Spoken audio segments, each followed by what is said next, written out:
With Christmas right around the corner, you might be in the market for a Christmas card for the men in your life. Hi, everybody. I'm Connie Stewart with SimplySimpleStamping.com, and today I have a card that might just be perfect for the man in your life. This is a fun little Z fold card. I think you're going to love creating this. Merry Christmas. I mean, that just kind of says it all, right? Very great masculine card. And stick around to the end of the video. I'm also going to show you the birthday version of this card. But let's get started with our Merry Christmas card for today. All right, this is what the card looks like. It's very fun. I also like how it sits. And I know a lot of people do like to display their cards, and this one is perfect for that. Let's go over the cardstock you need to create our Merry Christmas card. I have a piece of shaded spruce cardstock, and this is cut 4 inches by 9 3/4. I have a quarter sheet of Cherry Cobbler, 4 1/4 by 5 1/2 inches. I have 2 pieces of crumb cake cardstock. This one here is a 2 3/4 by 2 3/4 square. And then I have a little strip here, 3/4 of an inch by 2 inches. My Whisper White, the little square here is a 2 1/2 by 2 1/2. I have another piece here, 2 3/4 by 4 1/4. And then I have 2 pieces of the Plaid Tidings Designer Series paper. You're going to pick your favorite. Lots of them are going to work. This piece here is 7/8 of an inch by 5 1/4 inch. And this piece here is 2 inches by 2 3/4. All right, let's go ahead and start to work and create our Z fold. I'm going to do this card with my Simply Scored board today. I found the Simply Scored board makes it so much easier. You can use your scoring blade on your paper trimmer, but I just found this to be super easy. So the first thing I want to do, and actually I'd already done it in advance, is I'm going to score my card at 5 1/4 inches, okay? So now that I have that one done, I'm going to come over to the 3-inch mark. And can you see here on the Simply Scored, there's a 3-inch mark right there. Now, you could do a couple different things. You could eyeball it, but you know what? Look, I'm just going to lay this is the piece of cardstock I'm going to use here in just a minute, and I'm just going to use it as a guide. So I'm going to go 3 inches, and I'm just going to score right down to there. I mean, how easy was that, right? I'm now going to rotate my cardstock around. This is going to be pretty easy. I'm going to come over to the 2 1/4 inch mark. And you know what? I'm going to go ahead and bring this back in. I need to do this up to the 1-inch score line. So you can see, I can just kind of see right there. And I'm just going to take it at the 1 inch. So here at 2 1/4, I make a score line. Do you see how easy having that little piece of paper is? So there's a 3-inch score line. There's that at 5 1/4, went all the way down. And here's a little 1-inch score line. And remember, we did that from this end at 2 1/4. I promise you, once you do it the first time, it is a breeze. I really do promise you that. I'm going to go ahead and put my cardstock now into my paper trimmer. And I'm going to put, these are on my score lines. Okay, there's that little one. There's the 5 1/4. Here's my 3-inch. I'm going to put this here at 1 inch. And what I'm going to do, and I know you're probably not going to be able to see it, but I'm going to line up my blade with that score line. And even if you can't see it, actually the 2 1/4 inch mark is right here. So if you'll just line that up, you'll be able to see it. Now what I'm going to do is I'm going to slide this down to this 3-inch, which actually is going to be the 6 3/4 inch if you're looking at the markings here on the paper trimmer. So I'm going to slide this down, and I can go to the 6 3/4, but you know what? I can see, can you see here on this blade? Can you see there's a little mark? As long as I get that lined up, I know I'm doing pretty good. So we now have our cutting done. There we go. I promise you guys, it really is easy to do. All right, first thing I'm going to do is give this a quick fold at that 5 1/4, and I'm going to give it a little score. Now, I am going to tell you, this one's actually going to want to pop out. So watch this. Here's what we're going to do. I'm going to fold this over. See, super easy. Look how it just all lines up right where it's supposed to. So that's kind of Connie's easy peasy way of doing a Z fold. And I hope that you'll give this a try because it really is super easy. And even though I'm making this a moose card, I think you guys know you can really create just about anything with this. All right, we're going to adhere this card onto the Cherry Cobbler cardstock. But I want you to see, this is what the back of it looks like.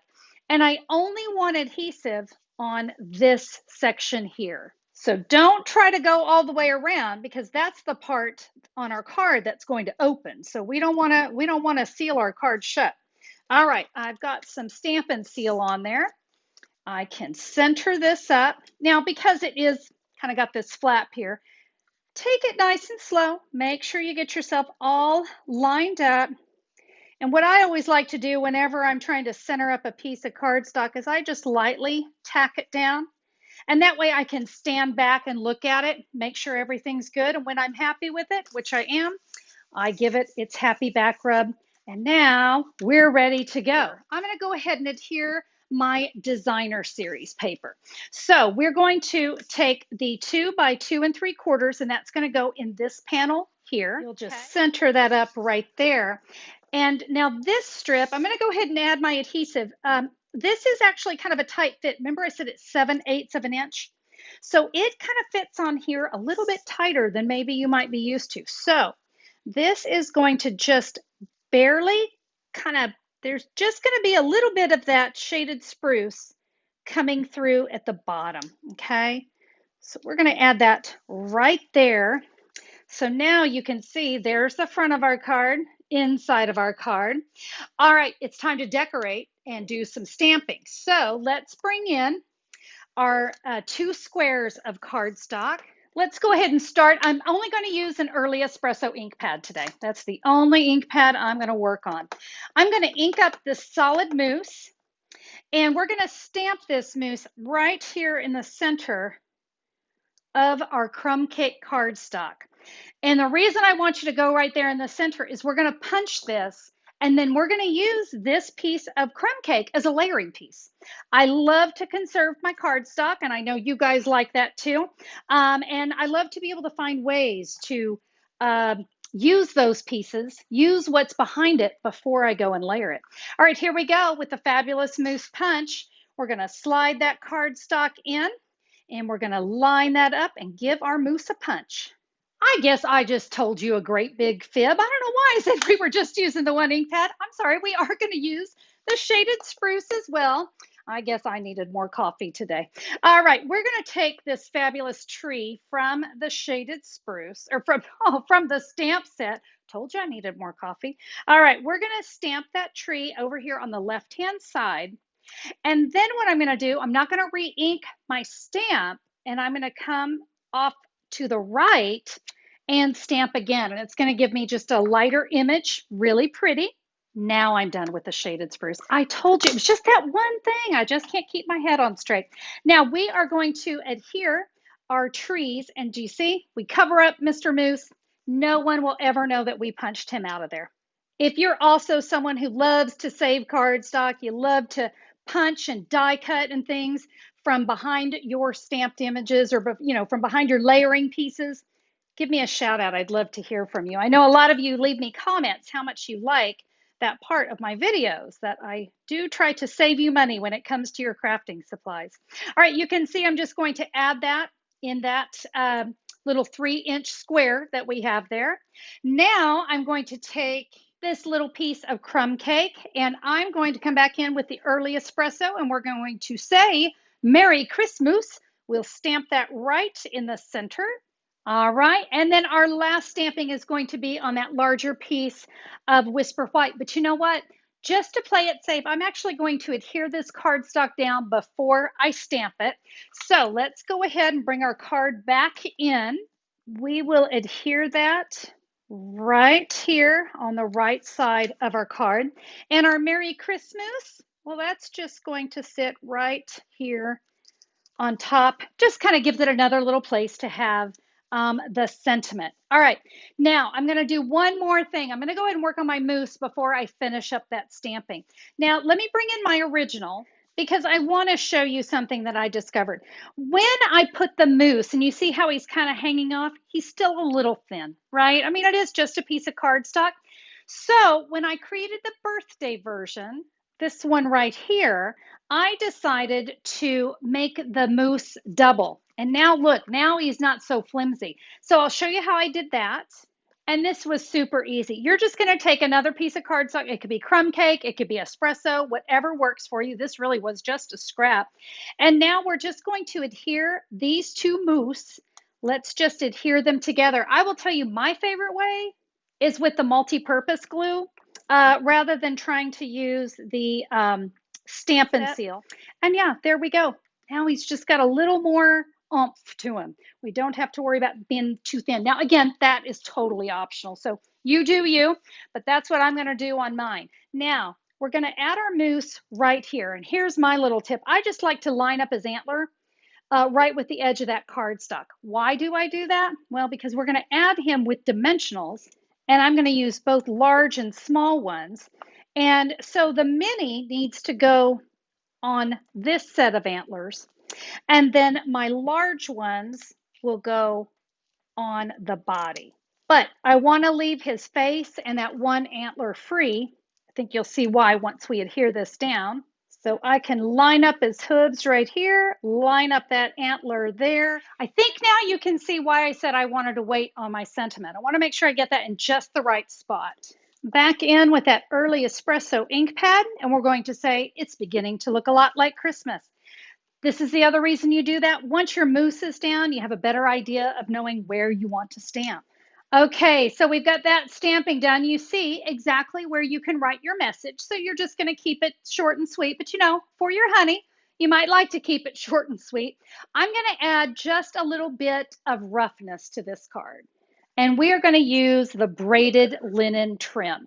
I really like this stuff. And I like cards, especially when they're for the guys. I like them to have a little rough to it, right? So I'm just going to tie a simple knot, trim that off, and then what I'm going to do is I'm going to shred this ribbon or this twine, this trim. Yeah, well, it's all the same thing, right?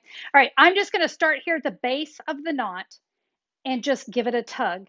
And do you see then, boom, it all separates out and gives just a really nice, again, that kind of rough texture. And that's what we want for in a masculine card. We sure don't want a bow or anything, right? I'm going to repeat that here on this other side with a mini glue dot. So I'm going to take the knot of my trim, press it onto that mini glue dot. Going to add that right here in the upper left corner. Now I can come in and kind of trim away. All right, let me go ahead and bring in the birthday version because I thought it came out really great. And here's what I want to emphasize. The Merry Moose stamp set is not just for Christmas. Well, it is, but isn't it great to know that after the holidays, you are not going to put that stamp set away because that moose lends itself, and the trees, perfectly to a masculine birthday card. So I chose, let's see, what do I have inside? To my always from your forever. Aw, isn't that sweet?